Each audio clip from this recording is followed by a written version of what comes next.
Hello everyone. Under 250 റുപ്പീസിൽ affordable ആയിട്ട് ഒരു ക്രിസ്മസ് സ്ക്രിപ്റ്റ് ചെയ്താലോ? Welcome to my channel. ടേബിളിലാണ് ഞാനിത് സെറ്റ് ചെയ്യാൻ പോകുന്നത്. പിന്നെയൊക്കെ ഇട്ട് കൊടുത്തിട്ടുണ്ട്, വളർന്നും വന്നിട്ടുണ്ട് കേട്ടോ ചെറുതായിട്ട്. ആ മാർക്ക് ചെയ്ത പോർഷനിലാണ് പുൽക്കൂട് വെക്കുന്നത്. ഞാനിവിടെ ഇതേപോലെ നേർത്ത വുഡൻ പീസസ് ആണ് എടുത്തിരിക്കുന്നത്. ഇതിന് പകരം ഇതേ സൈസിലുള്ള കമ്പുകൾ എടുത്താലും മതിയാവും. ഇത് ബേസിന് വേണ്ടിയിട്ട് ഇങ്ങനെ സ്റ്റിക്ക് ചെയ്ത് വെക്കുന്നുണ്ട്. 3 സൈഡും കാർഡ്ബോർഡ് വെച്ചിട്ടാണ് കവർ ചെയ്യുന്നത്. ഇതിൽ ഒരു സൈഡിൽ ഒരു വിൻഡോ കൊടുക്കണം. അത് ഞാൻ ആദ്യം മാർക്ക് ചെയ്ത് കട്ട് ചെയ്ത് മാറ്റിയിട്ടാണ് ഈ കാർഡ്ബോർഡ് പീസ് അവിടെ പേസ്റ്റ് ചെയ്തത്.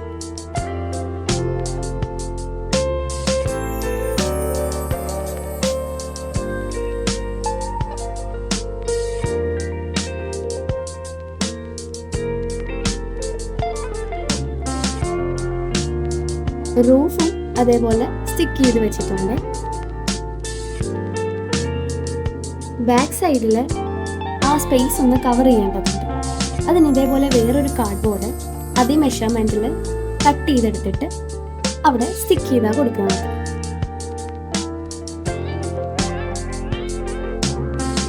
ബാക്ക് സൈഡിൽ അകത്ത് ഇതേപോലെ വേറൊരു പീസ് കാർഡ്ബോർഡ് വെച്ച് കൊടുക്കുന്നുണ്ട്. അത് ഇങ്ങനെ അതിന്റെ ഫ്രണ്ടിലത്തെ പേപ്പർ മാറ്റിയിട്ടാണ് സ്റ്റിക്ക് ചെയ്ത് വെച്ചത്. ഇവിടെ ഞാൻ എടുത്തിരിക്കുന്ന കളറ് പേൾ മെറ്റാലിക്കിന്റെ റസ്റ്റ് എന്ന് പറഞ്ഞ കളറാണ്. അത് ഫുള്ള് അടിച്ചു കൊടുക്കുന്നുണ്ട് അകം ഭാഗം. എന്നിട്ട് ബേസിന്റെ ഷേപ്പിൽ അതേ മെഷർമെന്റിൽ ഒരു തെർമോകോൾ പീസ് വെച്ച് കൊടുക്കുന്നുണ്ട്. കുറച്ച് കച്ചിയൊക്കെ കിട്ടിയായിരുന്നു, പക്ഷെ ഇത് പോരാ. അത് നമുക്ക് ഉണ്ടാക്കിയെടുക്കാം. അതിന് ബ്രൗൺ പേപ്പറാണ് ഞാൻ എടുക്കുന്നത്. ബ്രൗൺ പേപ്പർ ഇതേപോലെ നീളത്തിൽ കട്ട് ചെയ്ത് എടുക്കണം.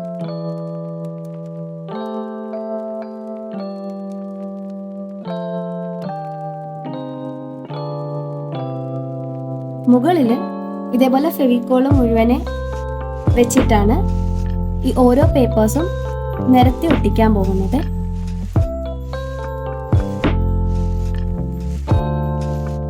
ഇതുപോലെ നീളത്തിലുള്ള പേപ്പർ ആണെങ്കിൽ നമുക്ക് ഒരേ പേപ്പർ ഫുൾ ആയിട്ട് കവർ ആകും.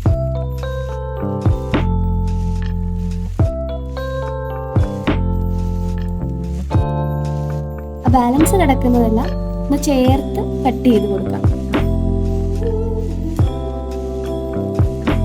അപ്പോൾ നമ്മുടെ പുൽക്കൂടിന്റെ പരിപാടി കഴിഞ്ഞു. ഇനി അകത്ത് നമുക്ക് രൂപങ്ങൾ വെക്കാം. ഞാൻ പറഞ്ഞായിരുന്നു നമ്മൾ അഫോർഡബിൾ ആയിട്ടാണ് ചെയ്യുന്നത്. ഇവിടെ ഞാൻ കളർ കോപ്പീസ് എടുത്താണ് ഇതിനെ വെച്ചിരിക്കുന്നത്. ഇത് പേപ്പർ ആയതുകൊണ്ട് തന്നെ ചിലപ്പോൾ ഇരിക്കാൻ സാധ്യത കുറവാണ്. അതുകൊണ്ട് ഒന്നുകിൽ കാർഡ്ബോർഡോ അല്ലെങ്കിൽ ഇതേപോലുള്ള ഹാർഡ് പേപ്പറോ അതേ ഷേപ്പിൽ കട്ട് ചെയ്തിട്ട് ഒന്ന് സ്റ്റിക്ക് ചെയ്ത് കൊടുക്കണം.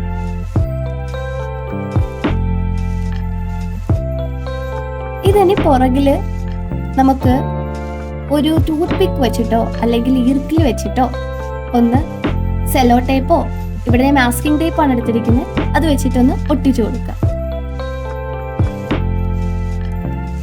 ആ വെച്ചിരുന്ന തെർമോക്കോളിൽ നമ്മളിങ്ങനെ ഒന്ന് ഇറക്കി കൊടുത്താൽ മതിയാവും. നന്നായിട്ട് ഇരിക്കും കേട്ടോ. അവിടെ പുൽക്കൂടിന്റെ അകത്തെ കാര്യങ്ങളെല്ലാം നമ്മൾ സെറ്റ് ചെയ്തു.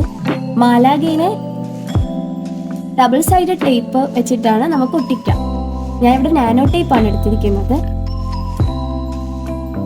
അപ്പൊ ഈ പുൽക്കൂട് ഞാൻ കൊണ്ട് ടേബിളിന്റെ മേളിൽ വെച്ചിട്ടുണ്ട്.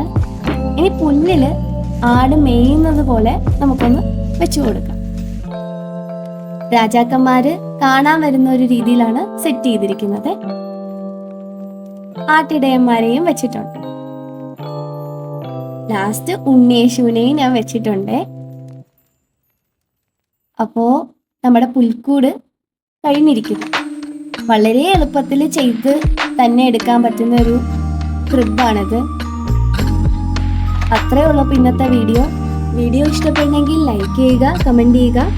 ഇനിയും ഇതേപോലുള്ള വീഡിയോസ് കാണാൻ സബ്സ്ക്രൈബ് ചെയ്യുക. Thank you for watching and happy Christmas.